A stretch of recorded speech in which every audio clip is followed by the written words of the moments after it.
Hello friends, welcome to देश दुनिया awareness. आइए हम जानते हैं कुछ प्रावधान के बारे में जो दूसरे देश से लिया गया है। जानने के लिए हमको पढ़ना पड़ेगा। ये इम्पॉर्टेंट है एग्ज़ाम के दृष्टि से। ठीक, तो पहला है संयुक्त राज्य अमेरिका, यानी अमेरिका से हमने क्या क्या लिया है जो कि इम्पॉर्टेंट है हमारे एग्ज़ाम की दृष्टि से। ठीक, तो आइए जानते हैं। तो आपको जैसा कि दिख रहा है, मूल अधिकार जो है हमने अमेरिका से लिया है। ठीक, तो पहला हो गया मूल अधिकार, यहीं से लिया गया है। दूसरा, प्रस्तावना के शब्द जैसे हम भारत के लोग, ये भी यहीं से लिया गया है। तीसरा, स्वतंत्र न्यायपालिका होना चाहिए, ये भी यहीं से लिया गया है। और न्यायिक पुनरावलोकन, ये भी यहाँ से लिया गया है। ठीक, और पांचवा क्या है, सर्वोच्च न्यायालय एवं उच्च न्यायालय के न्यायाधीशों को जो पद का हटाने की प्रक्रिया है वो भी यहीं से लिया गया है। और राष्ट्रपति को हटाने का प्रक्रिया जो है, जिसे महाभियोग कहते हैं, वो भी यहीं से लिया गया है। सातवां क्या है, जनहित याचिका, ये भी अमेरिका से लिया गया है। ये वाला तो वही चौथा वाला पॉइंट है, न्यायिक पुनर्लोकन।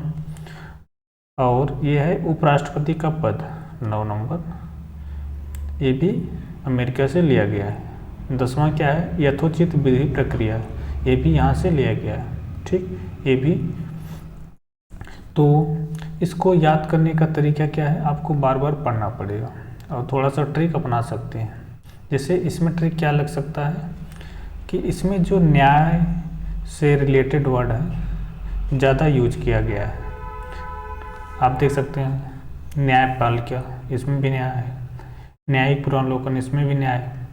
और ये भी न्यायालय है, उच्च न्यायालय और सर्वोच्च न्यायालय, ये भी न्यायालय से रिलेटेड है। उसमें फिर इतना याद रखेंगे दिमाग में तो पता होगा, अच्छा वहाँ के जो पद होते हैं न्यायाधीश के, उनको हटाए जाने की प्रक्रिया है। फिर राष्ट्रपति पद का महाभियोग है, ये ठीक है, इसको आपको याद रखना होगा। उपराष्ट्रपति, आप यहाँ पे देख सकते हैं कि राष्ट्रपति को हटाया जा रहा है, उपराष्ट्रपति का पद दिया जा रहा है। थोड़ा सा ऐसे आप रिलेट करके याद कर सकते हैं। विधि प्रक्रिया, ये भी न्याय से रिलेटेड है, तो भी इसी में आ जाता है। तो इस तरीके से आप याद कर सकते हैं। इसमें मूल वर्ड न्याय का न्याय वर्ड यूज करके भी 4-5 पॉइंट तो ऐसे ही याद कर लेंगे। उसके बाद ये याद रखिए कि राष्ट्रपति को हटाया जाता है, उपराष्ट्रपति को पद दिया जाता है। ठीक, 2 पॉइंट तो यहाँ से याद हो जाएंगे।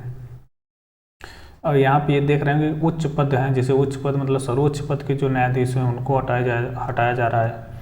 और स्टेट में अगर देखें तो उच्च न्यायालय उच्च होता है तो उसके पद को हटाया जा रहा है। राष्ट्रपति सबसे पद में बड़ा होता है तो उसको हटाया जा रहा है। ठीक, तो इस तरीके से आप अपने आप से ट्रिक बना के याद कर सकते हैं बार बार पढ़कर। ठीक, तो इतना ही, आगे देखते हैं। ब्रिटेन से क्या लिया है, यानी इसे इंग्लैंड भी कहते हैं। ठीक, तो यहाँ से लिया गया है विधि का शासन। दूसरा, संसदीय शासन प्रणाली। तीसरा, एकल नागरिकता। ठीक, आप रिलेट कर सकते हैं, यहाँ एकल नागरिकता लिया गया, वहाँ मूल अधिकार लिया गया है। ठीक, द्विसदनी व्यवस्था।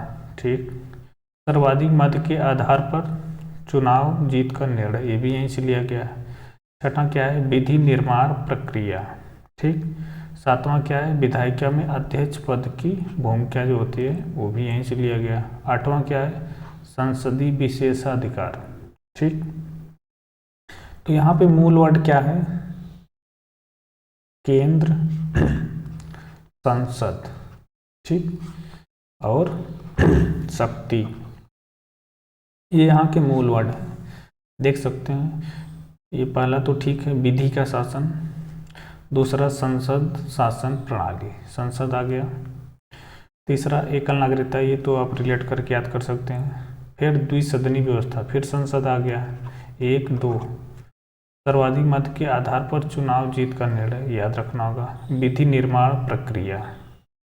ठीक, ये भी याद करना पड़ेगा। विधायिका में अध्यक्ष पद की भूमिका, फिर संसदीय विशेषाधिकार, 3 तो संसद वर्ड से आ गया। यहाँ पे शक्ति वाला वर्ड नहीं है, केंद्र का भी नहीं, ठीक है। संसद वाला वर्ड से 3 तो ऐसे याद हो जाएंगे, 8 हैं और इसको रिलेट करके याद कर सकते हैं, यानी आपको ऐसे भी करके याद तो करना पड़ेगा।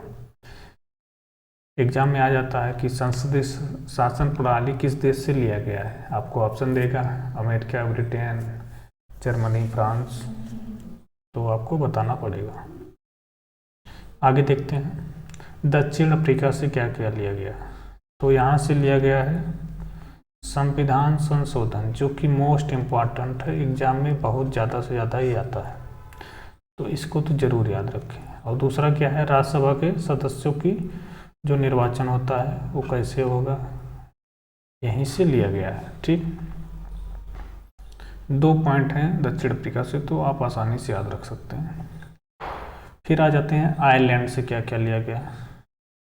तो इसमें राज्य के नीति निर्देशक तत्व जो 36 से 51 आर्टिकल में दिए हुए हैं, ये यहीं से लिया गया है, ये भी मोस्ट इम्पॉर्टेंट, ठीक। और दूसरा क्या है, राष्ट्रपति की निर्वाचन पद्धति कैसे होगी, ये भी यहीं से लिया गया है। राज्यसभा में सदस्यों का नामांकन, ये भी यहीं से लिया गया है। आयरलैंड से 3 लिए गए। राष्ट्रपति का निर्वाचन पद्धति कैसे होगा, पद्धति क्या है, यहीं से लिया गया। राज्यसभा में सदस्यों का नामांकन, ठीक। इसको भी आप रिलेट कर सकते हैं कि अमेरिका में राष्ट्रपति पद का महाभियोग, यानी उसको हटाया कैसे जाएगा, वो वाला दिया था, और यहाँ पे उसको निर्वाचित कैसे किया जाएगा, आयरलैंड में दिया गया, ठीक। तो ये रिलेट करके याद करेंगे तो जल्दी याद होगा। आगे देखते हैं कनाडा। तो कनाडा में आप कैसे याद करेंगे, पहले तो आप एक बार पढ़िए, शक्तियों का वितरण तथा अवशिष्ट शक्तियों का केंद्र में निहित होना, यहीं से लिया गया है। सशक्त केंद्र के साथ संघीय व्यवस्था, ये भी यहाँ से लिया गया कनाडा से। तीसरा, आप केंद्र द्वारा राज्यों में राज्यपाल की नियुक्ति, ये भी यहीं से लिया गया है। आर्टिकल कितना है, 153 है, 52 है, आपको बताना पड़ेगा कमेंट में, ठीक। उच्चतम न्यायालय का परामर्शी न्याय निर्णय। 5वां क्या है, संघात्मक विशेषताएं, ठीक। 5 पॉइंट यहाँ से याद करना होगा। इसको कैसे याद करें, कुछ ट्रिक अपना सकते हैं, ये तो मैं बता रहा हूँ, आप अपने आप से बनाएंगे तो ज़्यादा फायदा रहेगा, आपको ज़्यादा याद रहेगा। एक शक्ति वर्ड यहाँ पे यूज हुआ है कई बार, एक संघ वर्ड यूज हुआ है, और एक केंद्र, ये 3 वर्ड यहाँ पे ज़्यादा यूज हुए हैं। तो इस तरीके से आप थोड़ा ध्यान दे सकते हैं, इससे काफ़ी फायदा होगा। शक्तियों का वितरण शक्ति से रिलेटेड है, ठीक। केंद्र में निहित होना चाहिए, ये शक्ति वाला सशक्त केंद्र के साथ संघीय व्यवस्था, केंद्र और संघ वाला वर्ड आ गया, ये भी यही है। तीसरा, केंद्र द्वारा राज्यों में राज्यपाल की नियुक्ति, ये भी केंद्र वर्ड इसमें यूज हुआ है। उच्चतम न्यायालय का परामर्शी न्याय निर्णय, ये याद रखना पड़ेगा आपको, ये भी अमेरिका से रिलेट कर सकते हैं। उसमें उच्च न्यायालय के न्यायाधीशों को हटाए जाने की प्रक्रिया थी, इसमें उच्च न्यायालय के परामर्शी न्याय से निर्णय, ये सब रिलेटेड है, ठीक। और फिर संघ वाला यूज हुआ है, संघात्मक विशेषताएं, ठीक। तो आप कैसे भी करके कई बार पढ़ के याद कर सकते हैं। इसका फ्री PDF आपको टेलीग्राम पे मिल जाएगा, आप टेलीग्राम यूज करते हैं तो वहाँ पे @ यहाँ पे लिखा है DDA 9620 पे सर्च करेंगे तो चैनल मिल जाएगा, वहाँ पे आपको फ्री PDF मिल जाएगा, ये जो पढ़ा दिखा रहे हैं यहाँ पे, ठीक। जापान से केवल एक याद रख सकते हैं, विधि द्वारा स्थापित प्रक्रिया, ठीक। यहाँ तक हो गया। आगे देखते हैं ऑस्ट्रेलिया से क्या क्या लिया गया। 4 पॉइंट यहाँ हैं ऑस्ट्रेलिया से। पहला हो गया समवर्ती सूची, दूसरा व्यापार, वाणिज्य एवं समागम की स्वतंत्रता संबंधी प्रावधान जो भी है यहाँ से लिया गया है। तीसरा, संसद के दोनों सदनों की संयुक्त बैठक जो होती है, राष्ट्रपति बुलाता है, अध्यक्षता कौन करता है, कमेंट में बताइएगा। लोकसभा का अध्यक्ष करता है कि राज्यसभा का, ये कमेंट में आप बताइएगा, ठीक। और चौथा है प्रस्तावना की भाषा, यहाँ से ये 4 प्रावधान कम से कम आपको याद करना पड़ेगा। ठीक, समवर्ती, व्यापार, संसद, प्रस्तावना। और उसके बाद आ जाते हैं फ्रांस से। फ्रांस से 2 वर्ड याद रखें, यानी 2 प्रावधान याद रखें। गणतंत्रात्मक व्यवस्था जो है यहीं से लिया गया है। स्वतंत्रता, समानता, बंधुत्व, ये भी यहीं से लिया गया है फ्रांस से। ठीक, आगे देखते हैं रसिया से क्या लिया गया है। मूल अधिकार अमेरिका से लिया गया है, तो रसिया ने कहा, ये तो हम आपको याद करने का तरीका बता रहे हैं, मूल अधिकार उनसे लिए हो तो मेरा भी कर्तव्य कुछ बनता है देने का, यानी मूल कर्तव्य मुझसे ले लो, जैसा कि मैं ऐसे याद किया था। और दूसरा है प्रस्तावना में सामाजिक, आर्थिक, राजनीतिक न्याय का आदर्श। ठीक, ये हो गया रूस से। 2 प्रावधान याद करने होंगे। जर्मनी से क्या लिया गया है, आपातकाल के समय मूल अधिकारों का स्थगन।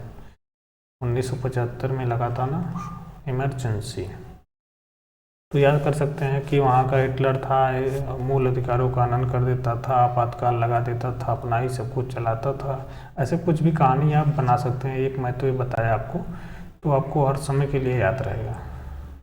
ठीक, तो यहीं तक था जो कि इम्पोर्टेंट प्रावधान दूसरे देश से लिए गए हैं। एग्जाम में इसी में से बार बार आता है क्वेश्चन कि आपातकाल के समय मूल अधिकारों का स्थगन किस देश से लिया गया है, मूल कर्तव्य किस देश से लिया गया है, 4 ऑप्शन दे देगा। ठीक, तो इतना तो कम से कम आप याद रखें। आगे हम बहुत सारी चीज़ें डिस्कस करेंगे पॉलिटिक्स से रिलेटेड, और उसके बाद में क्वेश्चन भी कराएंगे, और दूसरे सब्जेक्ट भी जीके से रिलेटेड कंटिन्यू वीडियो आता रहेगा।